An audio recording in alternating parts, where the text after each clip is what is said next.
Quiet, intense, standing 5 feet tall with an unblinking stare, the shoebill looks exactly like a living dinosaur.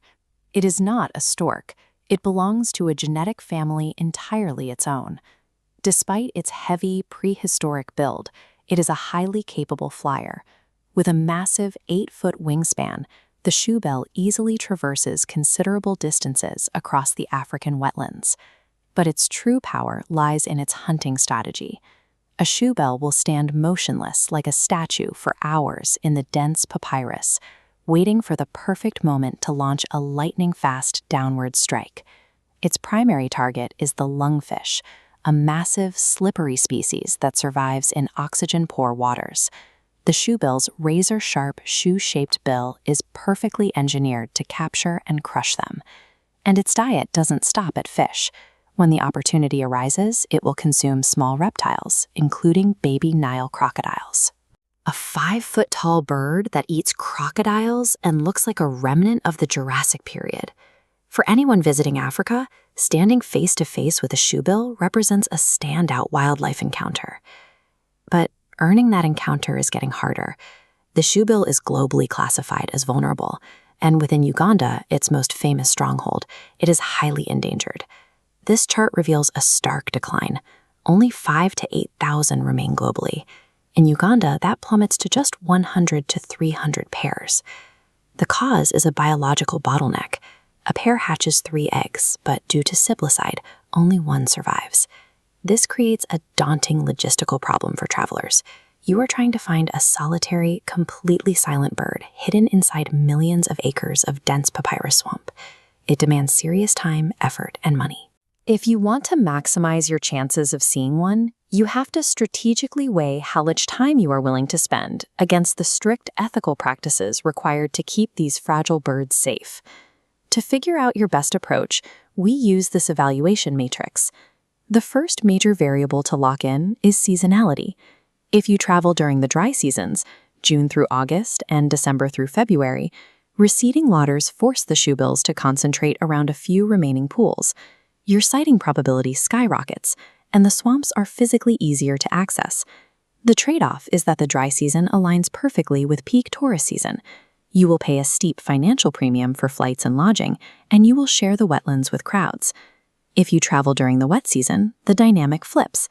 The swamps transform into lush, highly photogenic green landscapes, but the rising water floods nesting areas, giving the birds dense vegetation to hide in. That extra water also makes physical navigation incredibly difficult. Your guides will struggle to push boats through the flooded reeds, turning the search into an exhausting physical chore. Essentially, the wet season offers beautiful, uncrowded scenery, but if your primary goal is a guaranteed shoebill sighting, you have to accept the financial premium of dry season travel. Next, you have to pick your location. The premier tracking site is Mabamba Bay Wetland, located just a 90-minute drive from Uganda's capital city, Kampala. At Mabamba, you glide silently through incredibly narrow papyrus channels in a traditional wooden canoe, guided by locals who track these birds daily. The Mabamba trade-off is simple. You get a 90% or higher success rate.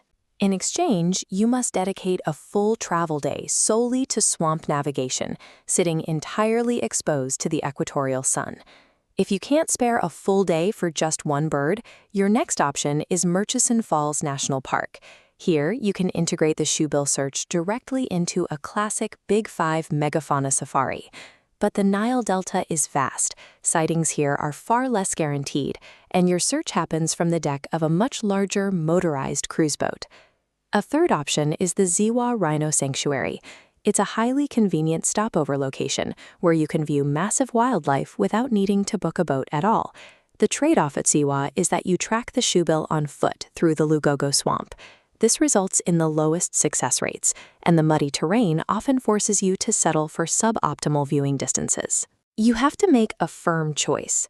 Dedicate a grueling, isolated day for a specialized, high-yield birding detour, or accept a lower-yield bamble integrated into your broader safari. The final trade-off is the most important, because your choices impact the bird's survival. The greatest immediate threat to the shoebill is human disturbance. Opting for larger, motorized boat cruises introduces mechanical noise that stresses the breeding birds, forces them out of prime hunting spots, and introduces the risk of oil spills into their delicate ecosystem. By contrast, the manual wooden canoes used in sites like Mbamba allow for stealthy, non-disruptive approaches that respect the animal's space. There is also a harsh economic reality on the ground.